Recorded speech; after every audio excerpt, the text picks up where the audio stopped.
शिवसेना उद्धव बाळासाहेब ठाकरे पक्षाकडून 48 जिल्हा परिषद गोरेगाव गटामधून रायगड जिल्ह्यातील गोरेगाव विभागातील नामवंत उद्योजक व दानशूर व्यक्तिमत्व तसेच सामाजिक कार्यकर्ते व उद्धव बाळासाहेब ठाकरे गटाचे रायगड जिल्हा सल्लागार नरेश आहिरे यांनी बुधवार दिनांक 21 जानेवारी रोजी माणगाव तहसील येथे आपला उमेदवारी अर्ज दाखल केला।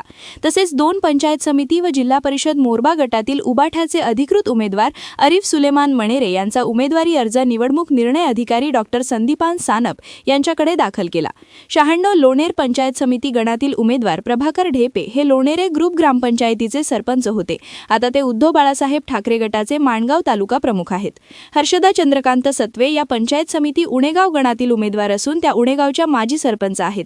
मोरबा जिल्हा परिषद गटातून आरिफ सुलेमान मणेरे हे गेली अनेक वर्षे मोरबा विभागात सामाजिक कार्यकर्ते असून ते शिवसेना उबाठा गटाचे ते निष्ठावंत शिवसैनिक आहेत। बहुजन विचारधारेच्या या उमेदवारांनी आपला उमेदवारी अर्ज दाखल केले आहेत। या बहुजन विचारधारेच्या उमेदवारांना शिवसेना पक्षप्रमुख उद्धव ठाकरे यांनी उमेदवारी दिल्याने गोरेगाव जिल्हा परिषद गटात बहुजन जनतेमध्ये आनंद पाहावयास मिळत आहे। या उमेदवारांनी उमेदवारी अर्ज दाखल करण्यापूर्वी गोरेगाव लोणेरे शहरातून भव्य रॅली काढली। या रॅलीमध्ये गोरेगाव लोणेरा विभागातून बहुसंख्य शिवसेना उबाठाचे कार्यकर्ते, महिला कार्यकर्त्या तसेच तरुण तरुणी मोठ्या संख्येने उपस्थित होते। यावेळी गोरेगाव लोणेरा बाजारपेठ संपूर्ण भगवामय झाली होती।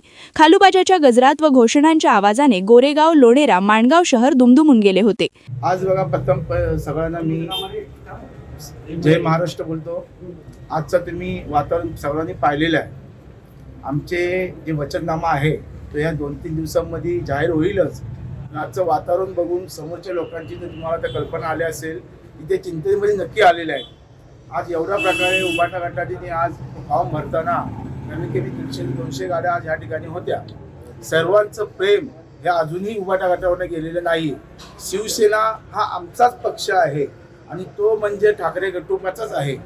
कितीही जरी आले किती जरी गेले तरी त्यांना शेवटी पुन्हा माघारी या उबाठा गटामध्येच यायला पाहिजे एवढंच सांगतो। गोरेगाव विभागामध्ये आम्ही गेलेले आहेत की आम्ही गोरेगावमध्ये ग्रीन सिटी हॉस्पिटल जे आहे ते गेले वर्षापासून बंद पडलेले आहेत। ते आमचे स्वतःचेच आहे, पण आम्ही तिथे मोफत सुविधा म्हणून तो हॉस्पिटल चालू करणार आहे। संपूर्ण गोरगरीब लोकांना त्या ठिकाणी आम्ही मोफत सुविधा देणार आहोत। दुसरी गोष्ट, आज गोरेगाव विभागामध्ये अनेक पक्ष आहेत, मी कुणाची टीका करत नाही, पण अनेक पक्षाच्या अनेक ॲम्ब्युलन्स आहेत, त्या सगळ्या धूळ खात बसलेल्या आहेत। आम्ही त्या ठिकाणी 2 ॲम्ब्युलन्स फ्री देणार आहोत आणि तीही ॲम्ब्युलन्स मोफत देणार आहोत। गोरगरिबांना कुठल्याही बाबतीचे 1 रुपया खर्च न करता हॉस्पिटलची सेवा आणि ॲम्ब्युलन्सची सेवा ही आम्ही त्या ठिकाणी मोफत देणार आहोत।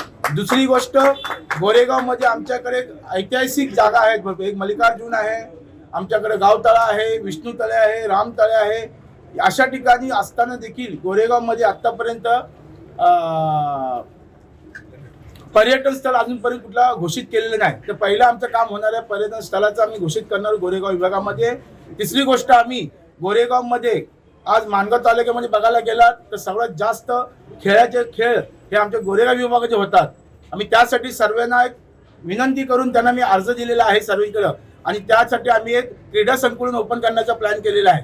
त्यासाठी तुम्ही पत्रकार बंधूंनो आणि मतदार बंधूंना एवढंच विनंती करतो की आम्हाला जास्तीत जास्त सपोर्ट करा आणि आमचे विचार हे पूर्ण करण्यासाठी तुम्ही मदत करा। वादळवारा लाईव्हसाठी गौतम जाधव, इंदापूर। नवी मुंबई व रायगड जिल्ह्यातील ताज्या बातम्या आणि घडामोडींसाठी सबस्क्राईब करा वादळवारा लाईव्ह चॅनल आणि दाबा बेल आयकॉन।